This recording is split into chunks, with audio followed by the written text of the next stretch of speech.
الأخت برمان ناعمة من ذوي الاحتياجات الخاصة من فئة الصم والبكم في استمرار في النضال ديالها، لأنها مشات قبل العيد عند عمالة طنطان داروا معها قالوا لها حتى من بعد العيد وتعالي.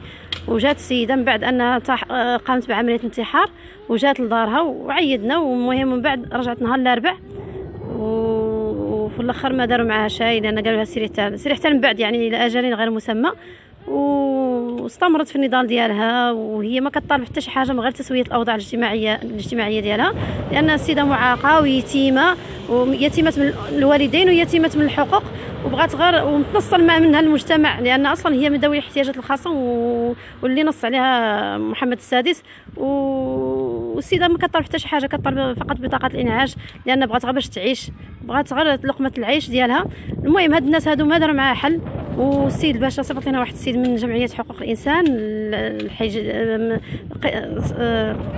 الحي الجديد والنهضه، وتغدى معنا واحد النهار وسولنا واش الدار بسميتنا ولا بسميت الوالد. المهم استفسر ودا كامل المعلومات من عندنا ووصل الميساج للسيد الباشا وجبرني انا الباشا وسولني قال لي واش الدار بسميتكم ولا.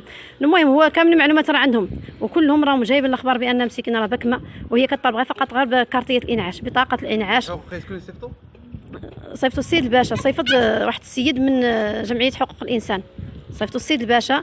المهم انا الناس هذوك ما قالوا لي حيدي اختك مفمتيان راه غادي نعتقلوها، يعني انا اصلا يعني كيشدوني باب انساني كيقول لي رفتي اختك مفمتيان حنا راه غادي نعتقلوها، راه انت اللي غتحملي مسؤوليتها وانت.